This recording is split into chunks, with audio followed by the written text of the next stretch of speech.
El ministro de la Presidencia, Lisandro Macarrulla, solicitó una licencia en sus funciones al presidente Luis Abinader. Esto ocurrió varios días después de que su hijo mayor fuera acusado junto a otras 41 personas por su supuesta vinculación en el caso de corrupción Medusa. Sin embargo, Macarrulla no especificó las razones de su solicitud al mandatario.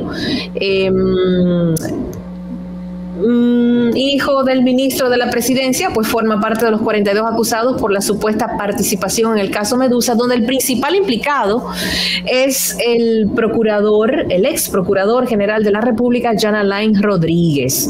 El hijo del actual funcionario está ligado a la construcción de la cárcel Las Parras o La Nueva Victoria durante la gestión de Jan Alain y mediante la empresa MAC. Vamos a analizar las implicaciones a futuro de esta licencia que no se sabe si pudiera terminar en renuncia y qué impacto tendría esto en el presidente Luis Abinader, en el gobierno a nivel general, y lo hacemos con el analista político Francisco Tavares, el demócrata. Bienvenido, qué bueno tenerte nuevamente con nosotros, Francisco. Francisco, buenas tardes, bienvenido. Muchas gracias, Miralba, Pinky, Roberto, a toda la audiencia de Esto No Tiene Nombre. Un placer para mí estar en esta que siempre. El placer es nuestro. Bueno, Roberto, felicidades una vez más. Gracias, maestro. Gracias. Tengo que decir que el libro del demócrata, que recoge maravillosamente toda la experiencia política, de movilización y de todo, de un periodo convulso y difícil en nuestro país, en Plaza de la Bandera, todo aquello, lo tengo ahí de cabecera, demócrata.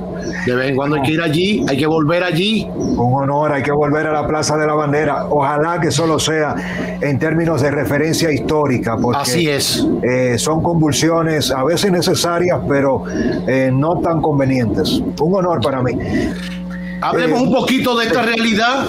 Macarrulla, su hijo, expediente. Ayer escuchaba a Servio Tulio Castaño, presidente o vicepresidente ejecutivo de la Fundación Justicia y Transparencia, diciendo que Macarrulla no debía ni incluso haber pedido la licencia como ministro, porque cada quien es responsable de sus actos, cada persona es responsable y nadie responde por los actos del otro, sean buenos o malos, aún sean su hijo, su padre o su abuelo.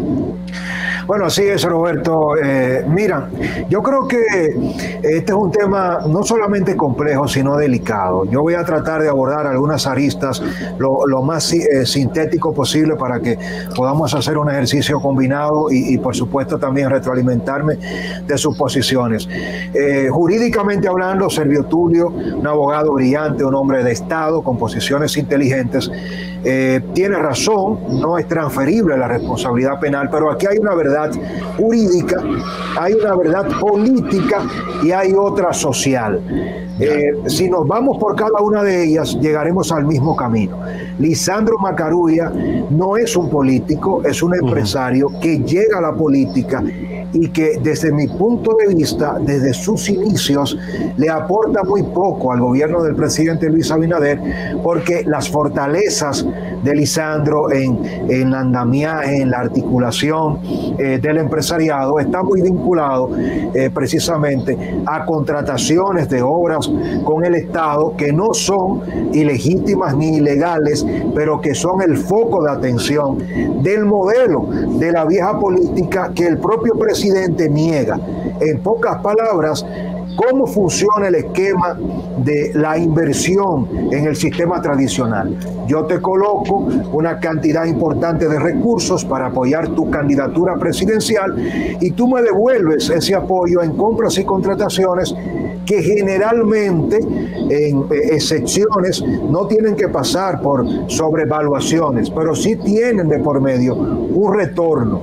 Y está el caso de Odebrecht. Fíjense que con Odebrecht, un escándalo que explota con la intervención directa del Departamento de Estado de Estados Unidos, porque, abriendo paréntesis, se ven afectados los intereses de las grandes corporaciones norteamericanas en la participación regional de las obras públicas. Es el mismo modelo de Embraer, de la empresa brasileña que construye los aviones, y cuando comienzan a darse contrataciones de fabricación brasileña, de fábricas brasileñas, y no se le contrata a Estados Unidos, eso destapa la alerta.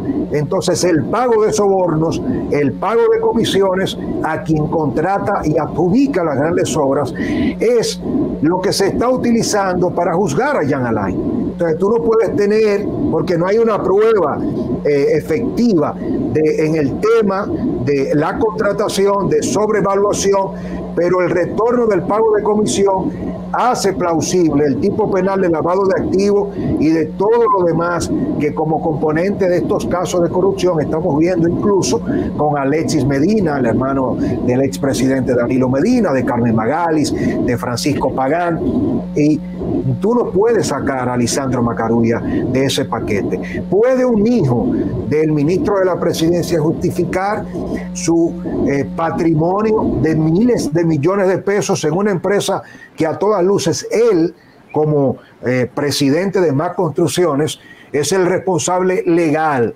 Pero la gran mayoría del pueblo, a quien le pone el foco, y eso no es una verdad jurídica, pero sí social, es a uno de los principales funcionarios de este gobierno.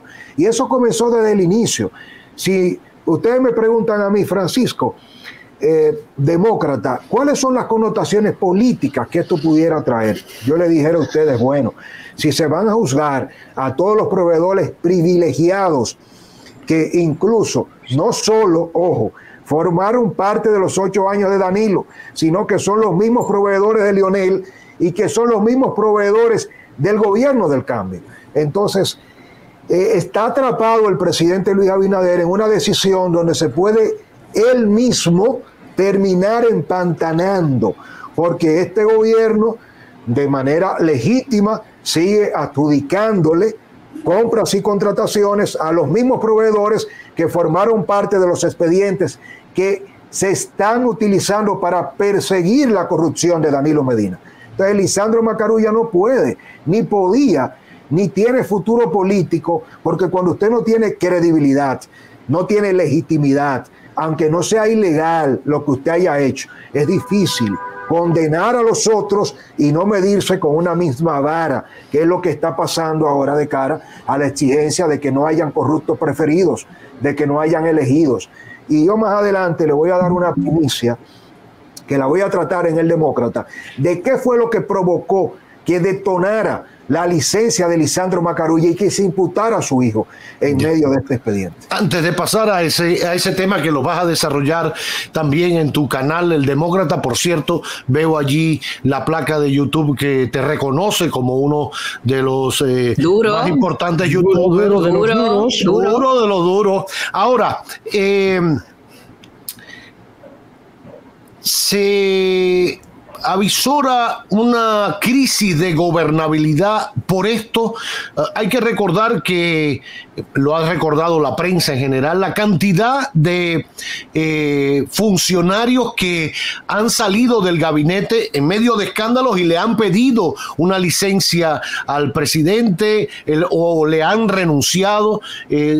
Calculaban entre funcionarios de primer nivel, de segundo, de tercera categoría, como unos 40 que de alguna manera han tenido... Es un hito. Un hito que han tenido que apartarse, porque hay que decir también algo, demócrata, en las anteriores administraciones pasaba, nunca me olvido, ya en las postrimerías, cuando se dio el escándalo con Conani y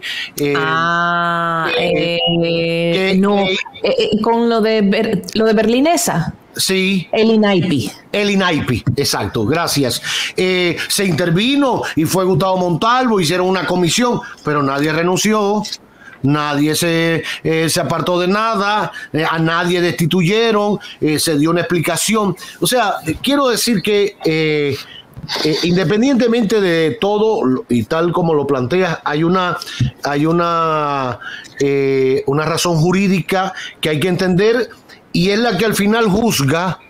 Yo sé que hay un peso social, hay un peso de otra naturaleza, pero al final las leyes son las leyes. Aquí tenemos un veterano legislador, que tú lo conoces bien, un veterano legislador que quedará para la historia como el patito feo de los partidos, el corrupto por excelencia. Sin embargo, él fue, por la investidura que tenía hasta la Suprema Corte, le dijo, vengan todos, vamos a resolver esto. Y legalmente, ante la Suprema Corte de Justicia, lo descargaron. Así es. Lo descargaron.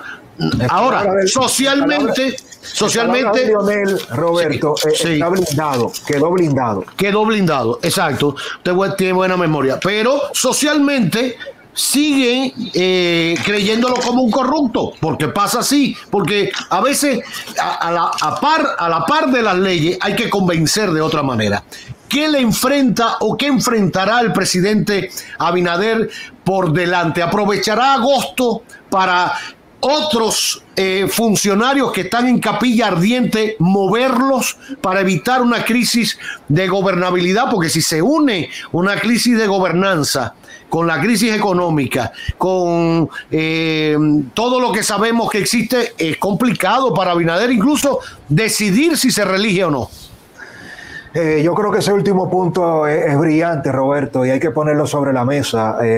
El presidente Luis Abinader está midiendo todo en este justo momento, y precisamente para ser justo, no se puede comparar ni pedir que en 2 años de gobierno de la presidencia del presidente Luis Abinader se pueda comparar con Lionel o con Danilo, porque le ha tocado dirigir al Estado dominicano en un panorama de excepción. Lo que se nos viene a partir de enero con la crisis de abastecimiento de las materias primas, de productos terminados, el euro que está cayendo por primera vez en décadas por debajo del dólar en el mercado Forex, y todas estas convulsiones entre la guerra del gas, de la geopolítica de Rusia, de Estados Unidos, y la pandemia, los rebrotes, y todo lo que República Dominicana ha estado haciendo, amerita que se unifique el criterio, que se cohesionen empresarios, políticos, partidos y todos nosotros como individuos para poder sobrevivirnos.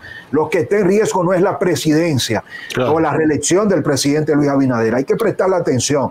Esto es un momento histórico donde el país puede sucumbir en términos de convulsiones sociales, de desabastecimiento, de incapacidad de respuesta, y lo que yo me temo es que un Danilo Medina acorralado, que sabe que le toca el turno a muchos pesos pesados en su comité político, que no quieren responder en justicia a lo que no pueden justificar. Una discusión, si se fijan bien, de una ley de extinción del dominio, donde el PLD y Lionel coinciden y dicen, aprobamos la ley si se incluye la elusión fiscal, porque se busca presionar al presidente Luis Abinader de cara a si evadió los compromisos fiscales al colocar en el fideicomiso internacional su patrimonio. ¿El presidente puede explicar su fortuna familiar? Sí. ¿Pagó todos los impuestos que puede ser ahora plausible de que él responde justicia? No. Oigan el juego que se está jugando. ¿Hasta dónde vamos nosotros con todo esto? Corruptos que no pueden explicar su fortuna, y un presidente que está persiguiendo a esos corruptos, pero que tiene que transarse con ellos mismos para mantener lo que señalaba Roberto, la gobernabilidad.